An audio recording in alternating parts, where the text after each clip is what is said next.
everybody, welcome back. Kathy's kitchen minus Kathy, and not in her kitchen anymore. So it's been a long time since I've done a baking video, but obviously I'm on annual leave. Slightly bored and it's only Tuesday, so I thought why not get the camera back out and let's bake and chat. So today we have, obviously you'll see in the title, raspberry and white chocolate loaf, adapted obviously to a healthy version. So I usually do a slightly different recipe, so I'm going to try it today. So if you see this video, it actually turned out okay, but if not, I'll not tell you about it. So I'm going to crack on, and it's really simple one to do. So I have the oven on, I have the recipe here as well, but I have the oven on at 170 and I have most of the ingredients prepped out. So what I have here in this bowl is maple syrup, a tiny drop of olive oil, and what's the other thing? 2 eggs. Okay, so I've just whisked those all together. I'm then going to add my dry ingredients to that, so I'll just pour it into a bigger bowl. My dry ingredients then, now this is the game changer, but it is wholemeal flour. I would normally just cook with plain flour, but the wholemeal just gives it an extra crunch and it's divine.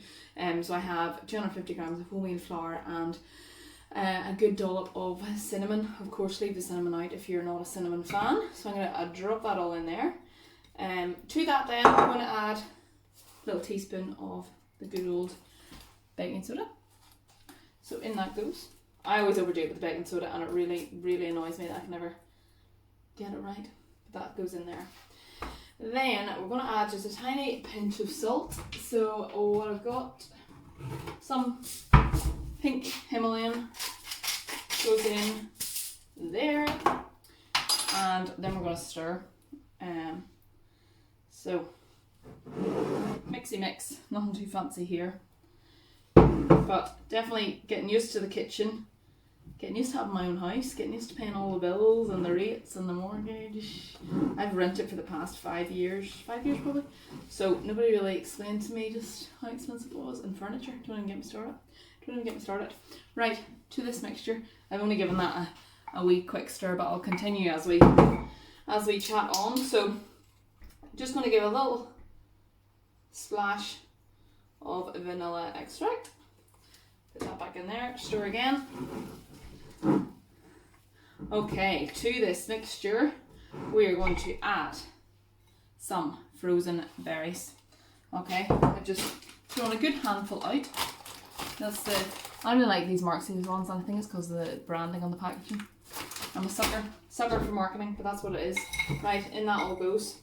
I need to get some milk and I've left it in the fridge, so I do need to run and get that.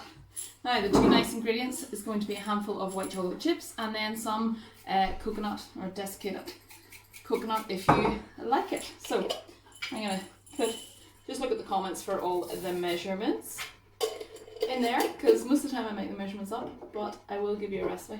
I'll give you the one that I'm following, and then a good handful of desiccated coconut. Oh, it looks good. Now I'm going to run and get my milk, so I would leave you with Sky. Do you know what? I'll just bring you with me. Sky, you going to say hi? She's there. We're just back from a walk. I've walked quite a lot in this annual leave. So I'm going to go with Oakley. You can obviously go with whatever. There's my birthday balloons, what do you think of that? You'd think I was 14 again, but I am indeed 29. But yeah, gonna go with a splash of Oakley. It does say for how much? 60 ml, so let's give it a whack. Measure it out. And then we're gonna add this in. That should probably have went in with the wet ingredients, but hey ho. Here we are. Don't claim to be a good baker. Right, going to sub out the whisk because the whisk ain't doing it for me anymore. That's going to go there. And then we will go for a good wooden spoon. Mix this all in. Starting to take shape. Like it so. Lovely job. Now I'm just going to add a dash more of desiccated coconut. Whoops. Because big coconut fan in this house. And all I'm going to do now is transfer it over into a loaf tin. Again, still need to get parchment paper, but tin foil does the trick. I'm going to pour all that in. Sky's licking her lips already. In it goes.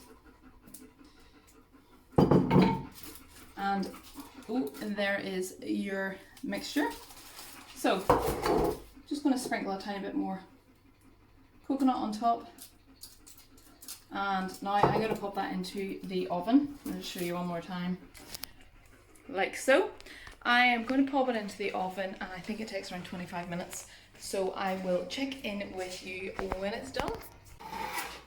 And here we have it, folks. The finished product.